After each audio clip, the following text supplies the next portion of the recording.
अस्सलाम वालेकुम सामीन। 5 ज़िलहिज्जा और 12 जून है। ख़बर का उन्वान है, सदर जमहूरिया ने आरिफ उर्फ अशफाक की रहम की दरख्वास्त आज मुस्तरद कर दी है। मामला तकरीबन 24 साल पुराना है, जब 22 दिसंबर 2020 आरिफ उर्फ अशफाक लाल किले में घुस गया था। उस वक्त उसने कुछ हमला किया था जिसमें राजपूतना राइफल के 3 जवान मादरे वतन के लिए शहीद हो गए थे। इसी मामले में फिर पुलिस ने अशफाक उर्फ आरिफ को गिरफ्तार कर लिया था। सुप्रीम कोर्ट उसको फांसी की सज़ा दे चुका है। हमारे देश के कानून के मुताबिक अगर सुप्रीम कोर्ट सज़ा दे दे तो सदर जमहूरिया से रहम की अपील की जाती है।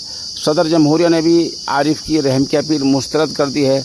अब मुतबादिल क्या है? कहा जा रहा है कि एक मुतबादिल और है, एक बार वो और ऐसी दरख्वास्त कर सकता है। सदर जमहूरिया मान भी सकते हैं, नहीं मान सकती।